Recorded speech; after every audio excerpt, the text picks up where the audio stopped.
Hello and welcome to all our viewers in Nigeria and around the world to the Midday News on Global Television, coming to you live from the nation's capital, Abuja. I am Queen Agaba. A quick reminder that Global Television is on DSTV channel 365, on Star Times channel 276 and free to air on Nigecomsat. You can download the Global TV Nigeria mobile app for Android and iOS devices to keep track of our broadcast. President Bola Tinubu has called on Nigerians to be patient with his administration's reforms, assuring that the toughest days are behind. President Tinubu, who gave the assurance in his message to mark the 2025 Eid al-Kabir celebration, says that though the journey had not been easy, his economic reforms has already started yielding positive results. The president also urged Nigerians to continue to pray for the armed forces and security personnel who are risking their lives daily to keep the country safe. Vice President Kashim Shettima has joined Muslim faithfuls at the National Prayer Ground to offer prayers and sacrifice to Allah as Muslims celebrate Eid Mubarak. Samuel Odi completes the report. Hundreds of Kano residents, including the Emir of Kano, Alhaji Aminu Ado Bayero, attended this year's Eid al-Kabir prayers at the Emir's Palace in Nasarawa State. Global Television's correspondent Idris Jibrin reports that the event was conducted peacefully amidst special prayers for Nigeria's peaceful coexistence. His report.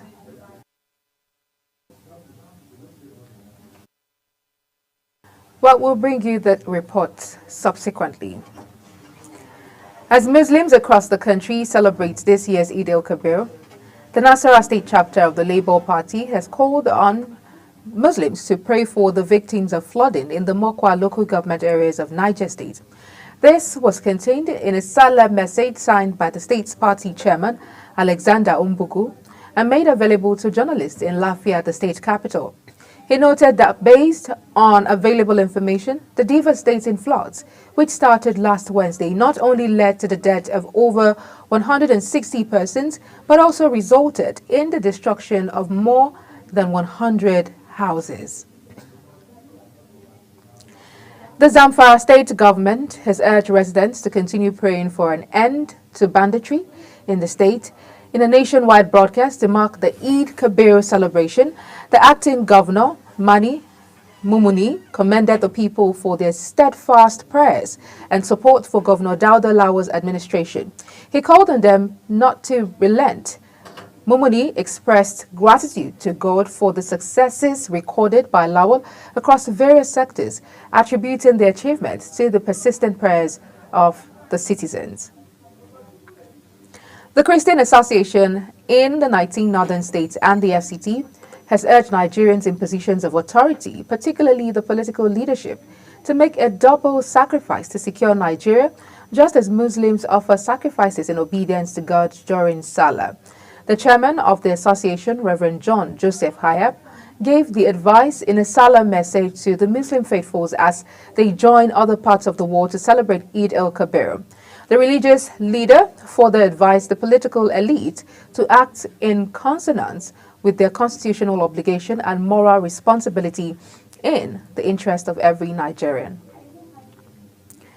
Federal government has commissioned the $350 million World-Class African Medical Center of Excellence, a medical facility developed by the Afrexim Bank in conjunction with King's College Hospital London with the support of other partners. The facility, which has 170 inpatient beds in Phase 1, will be expanded to 500 beds in Phase 2 and is meant to tackle challenges of medical tourism, limited access to specialized care, and the brain drain of skilled professionals, address the persistent challenges in accessing high-quality healthcare here in Nigeria and across the continent.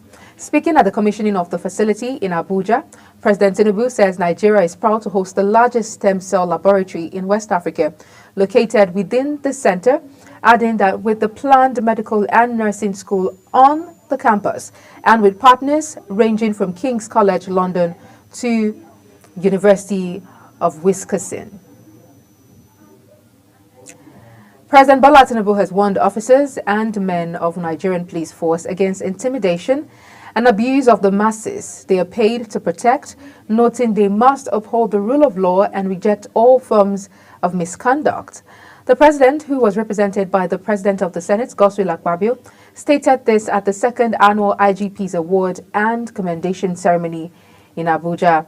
Kikeloma Okere has details. We apologize, we'll bring you these reports in our subsequent bulletin. The National Rescue Movement has called on the Independent National Electoral Commission to recognize Edozie Njoku as the party's national chairman. It warned that failure to do so may lead to contempt of court precedents. Njoku was elected along with other party executives during an emergency national convention held on January 17, 2025 in Abuja. Before the convention, NRM approached the Federal High Court in Abuja seeking an order compelling INEC to monitor the event.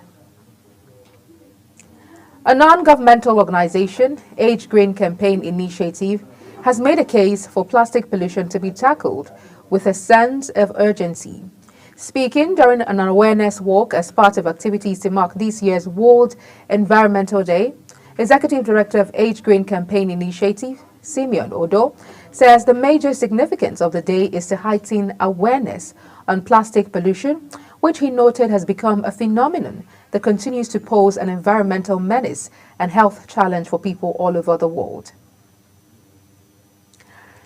Imo State Governor Hope Uzodinma has called on Nigeria's scientific and research community to rise to the challenge of creating sustainable alternatives to single-use plastics. The governor, who was represented by the Deputy Governor Chinyere Ekumaru, made the call at an event organized by the Ministry of Environment and Sanitation, Imo State, to commemorate World Environment Day. Our correspondent Amarachi Ibe was there and will bring you the details subsequently. You're watching the live broadcast of the Midday News. When Midday News returns, we'll look at other stories in business, foreign, and sports segments for you.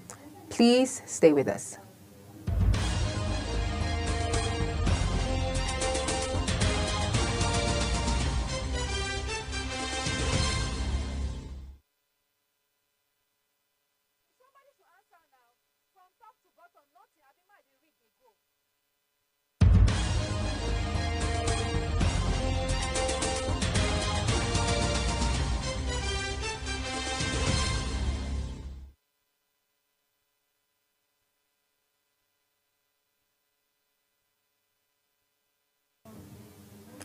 Many thanks for staying with us. If you've just joined us, this is Global Television bringing you live broadcast of the Midday News. In business, President Bola Ahmed Tinubu has described four of Nigeria's most influential businessmen, Aliko Dangote, Femi Otedola, Jim Ovia, and Abdul Samad Rabiu, as the four wise men of Nigeria's economy, praising their bold investment and unwavering faith in the country's future. The comment was made during the president's tour of the Dangote refinery and petrochemical plant on Thursday, where he also commissioned the newly completed Lekki Deep-Sea Port Access Road project, which he described as monumental testament to Nigeria's industrial promise. The president commended the access road constructed by Dangote Industries under the federal government's tax credit scheme, applauding both the company and its subcontractor, High-Tech Construction. Shares in Tesla plummeted by 14%, wiping out an estimated $150 billion in market value as high-profile feud between CEO Elon Musk and U.S. President Donald Trump split into the public eye. The sharp decline came amid investor concerns over the implications of the rapidly deteriorating relationship between Musk and the White House. The dispute, which began over a Trump-backed spending bill, quickly escalated into personal attacks exchanged via social media. Trump retaliated by threatening to sever government contracts with Musk's businesses, including SpaceX, which currently holds federal agreements worth tens of billions of dollars. On the foreign scene, a federal judge has temporarily blocked an executive order from President Donald Trump that would have barred Harvard University from enrolling international students. Judge Alison Burroughs issued a restraining order preventing the implementation of the policy, citing the potential for immediate and irreparable injury to the university. The ruling came just hours after Harvard filed an amended lawsuit on Thursday, accusing the Trump administration of retaliating against the institution for exercising its First Amendment rights. Israel has warned that it will keep striking Lebanon until militant group Hezbollah has been disarmed, hours after it hit South Beirut in what Lebanese leaders called a major violence of a November ceasefire. An Israeli military evacuation call issued ahead of Thursday's strike sent huge numbers of residents of the southern suburbs of the Lebanese capital, long a bastion of Iran-backed Hezbollah, fleeing for their lives. The attack on what the Israeli military say were Hezbollah's underground drone factories came on the eve of Eid al-Adha, one of the main religious festivals of the Muslim calendar. Russia launched large-scale drone and missile strikes on Ukraine's capital and other parts of the country early. At least 3 people were killed and 49 injured in the strikes, according to Ukraine's President Volodymyr Zelensky. The aerial raid targeted Kyiv as well as the city of Lusk and the Ternopil region in the northwest of the country. The attack came after Russian President Vladimir Putin warned U.S. President Donald Trump he would respond to Ukraine's recent strikes on Russian air bases. The United States has vetoed a UN Security Council resolution calling for a ceasefire and unrestricted humanitarian access in Gaza, which Washington claims undermines ongoing diplomacy to resolve the conflict. Uyi Agbamofuegbe reports. We'll bring you that report subsequently.